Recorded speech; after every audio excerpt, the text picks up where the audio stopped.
एक बार लक्ष्मी जी ने और भाग्य में आपस में लड़ाई होने लगी। बड़ा ध्यान से सुनना वाणी, बहुत सुंदर वाणी। सभी पंक्ति बंद कर लें, बहुत अमूल्य वाणी से न निकलने दें। लक्ष्मी जी में भाग्य में लड़ाई हो रही है। लक्ष्मी जी कह रही मैं बड़ी हूं और भाग्य महाराज कह रहे हम बड़े हैं। उन्होंने कहा दोनों लड़ाई होने लगी तो भृगु ऋषि आ गए।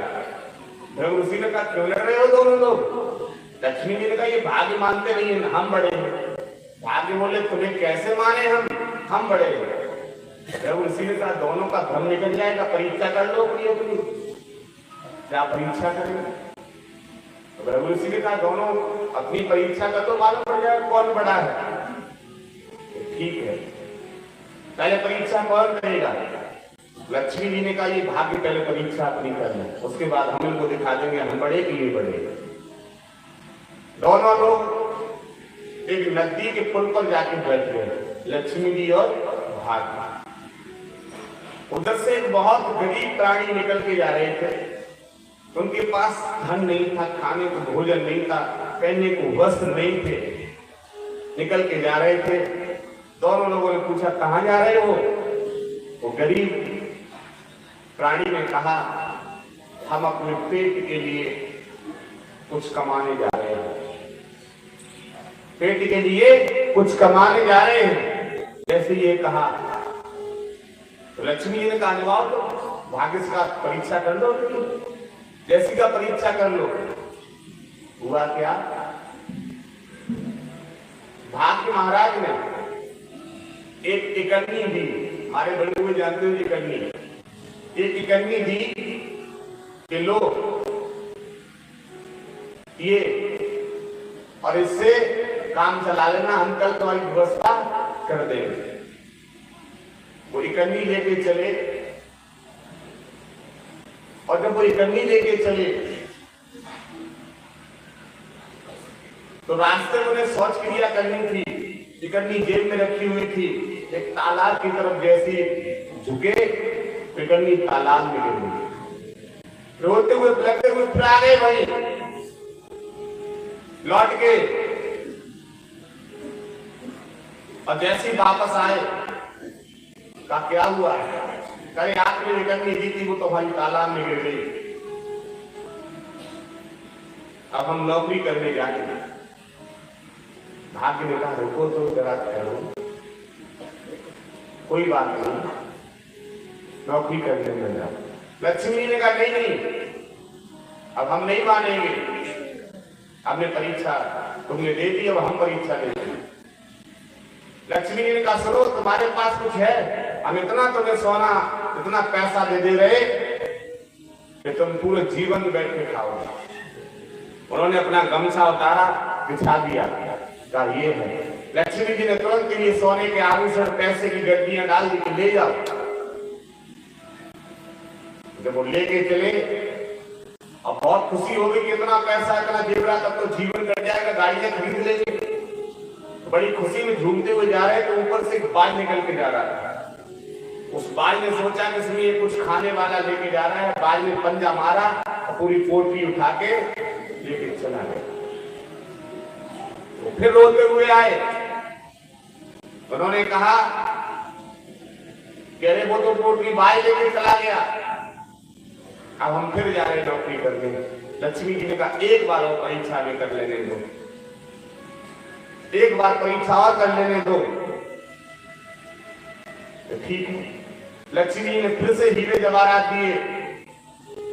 वो हीरे जवाहरात लेके घर पर जैसे ही आए, रात्रि में आपस में बात कर रहे थे। किसी तरह से पड़ोसी ने सुन लिया, पड़ोसी धीरे से रात को घुस गया, सारा सामान चुरा ले गया, कुछ भी नहीं बचा। फिर सुबह उठे रोते हुए फिर उसी पुल पे पहुंच गए जहां लक्ष्मी जी और भाग्य में लड़ाई हो रही है। मैं बड़ी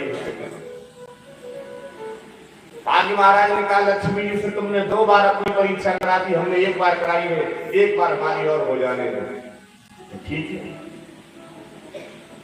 भाग्य महाराज ने एक सिक्का निकाला 1 रुपए का और एक सिक्का दिया कि ये ले जाओ और इसको ले जाके आज के तुम खाने की व्यवस्था कुछ खरीद लेना, कल हम तुम्हारी सारी व्यवस्था कर देंगे। वो जैसे ही एक सिक्का लेकर चले, रास्ते में सब्जी बिक रही थी। उन्होंने सोचा कि हरी सब्जी ले ले महाराज जी, 1 रुपए में क्या आएगा, जो भी सब्जी मिलेगी वो ले लेते हैं, इसी को पका के और सब लोग खा लेंगे।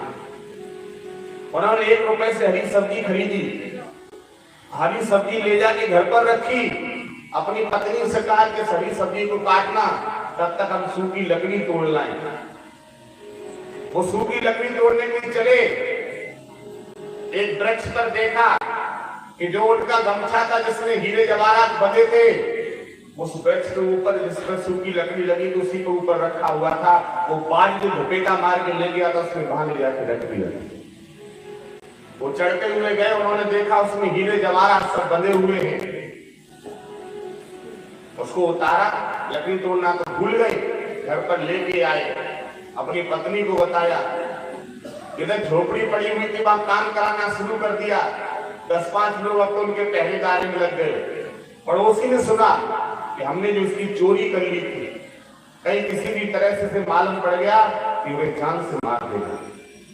इससे अच्छा तो ये है कि कल इसके दरवाजे पर सुबह वो सब सामान और हीरे जवाहरात फेंक देंगे। भोर हुआ, पड़ोस ने सारी कोठरी दी, उसके दरवाजे पर डाल दी। तो पहले हमारी माताएं, आजकल की नहीं पता, सबसे पहले माताएं झाड़ू लगाती थी, तो घर के बाहर झाड़ू लगा के दरवाजे के अंदर झाड़ू मिलाती थी, झाड़ती हुई। आज भीतर तो झाड़ेंगे, बाहर तक ले जाएंगे। लक्ष्मी जी गेट पर कहीं गायब, लक्ष्मी बैठती गेट पर और जो भीतर से झाड़ू लगाती नहीं जाएंगे, मेन गेट तक पहुंच जाएंगे। लक्ष्मी दो झाड़ू लेंगे, गायब लगा करना हो। पुरानी परंपरा ये है कि आप बाहर के गेट से झाड़ू लगाना शुरू करें, कोने में एक जगह इकट्ठा कर ले, लक्ष्मी जी का प्रवेश हो जाने से फिर की सफाई करें। लेकिन बाहर से अंदर से झाड़ती रह जाएगी, वहां गेट पहुंच जाएगी। पहले गेट को साफ करो, मेन गेट को, उसके बाद फिर अंदर की सफाई करो।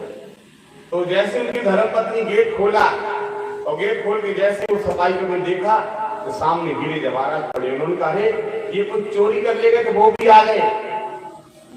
वो लौट के उसी पुल पे फिर पहुंच गए, नहीं क्या लीला चल रही है भाई। भृगु ऋषि सामने आ गए और भृगु ऋषि ने कहा कि लक्ष्मी तुमने देख लिया, तुम बड़ी नहीं हो, भाग्य बड़े हैं। जिसका भाग्य साथ देता है, लक्ष्मी तो पीछे पीछे अपने आप घूमना शुरू हो जाती। भाग्य बड़े लक्ष्मी, भाग्य बड़े हैं, लक्ष्मी बड़ी। जिनके भाग्य सही है, लक्ष्मी तो अपने आप आ जाएगी। कौन बड़ा है? भाग्य। इनका भाग्य सही है, लक्ष्मी है।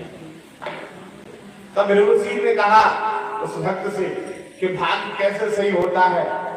तब उन्होंने कहा कि भाग्य संत महात्माओं की शरण जाने से भाग्य हमारा बदल जाता है, और जब भाग्य बदल जाता है तो लक्ष्मी का आगमन शुरू हो जाता है।